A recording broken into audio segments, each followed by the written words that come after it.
Mas pinigting pero mapayapang kampanya kontra ilegal na gamot. Yan po ang iniyabang ni Pangulong Bongbong Marcos matapos siyang inspeksyonin ang bill o bulto-bultong na kumpiskang ilegal na droga na nakatakdang i-dispose sa Tarlac. Ayon sa Pangulo, epektibo ang bloodless war kontra Tobats na ngayon ay tinutumbok muli sa itaas hanggang sa pinakamababang antas o pinakamababang antas ng bentahan. Ang buong detalye sa kwento ni Courtney Esquilio. Ipinagmalaki ni Pangulong Ferdinand Bongbong Marcos Jr.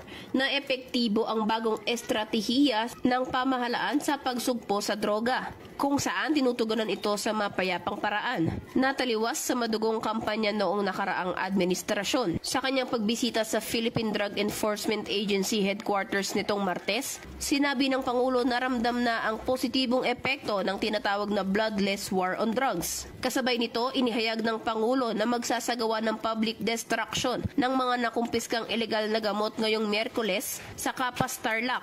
Ang mga ito ay bahagi ng mga na-recover mula sa karagatan sa iba't ibang bahagi ng bansa. Bago sunugin, paiiralin muna ang mas mahigpit na proseso gaya ng random chemical testing upang masigurong tunay ngang illegal drugs ang mga ito at hindi napalitan.